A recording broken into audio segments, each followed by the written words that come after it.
Mzimbi so. Well, yeah. Lojani.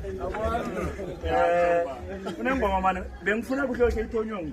Okay. And then ayazi ethi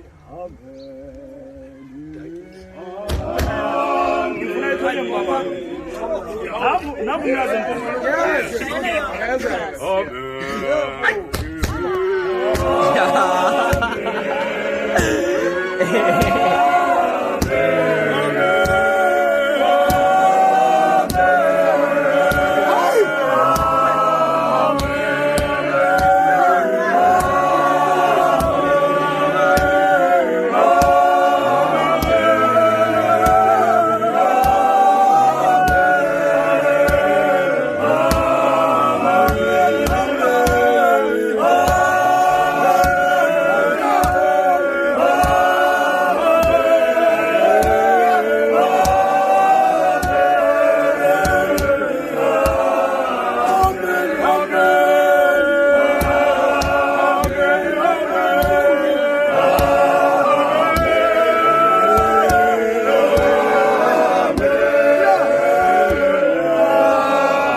bengeke nakama nojuru mthiyalo never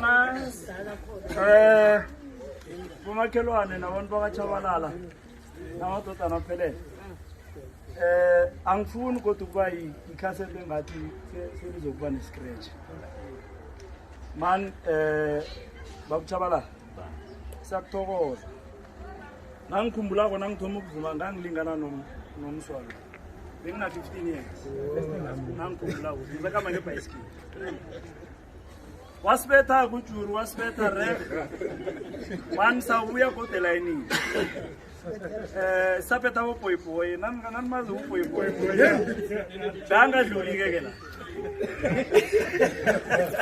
beyangadluli-ke la yeah bekaphathwa let nasifika yeah so sibakuthi siyathokoza wena bakuchabalala ngithi ndiyaqala la into ebisezithunya zimhlophe ikhaba seyingaka sibuthekile sinje ngoba ukhe waba nesandla empilweni bethu so umqondo lo ukhe wasivelela sathi mani kuyafuneka ukuthi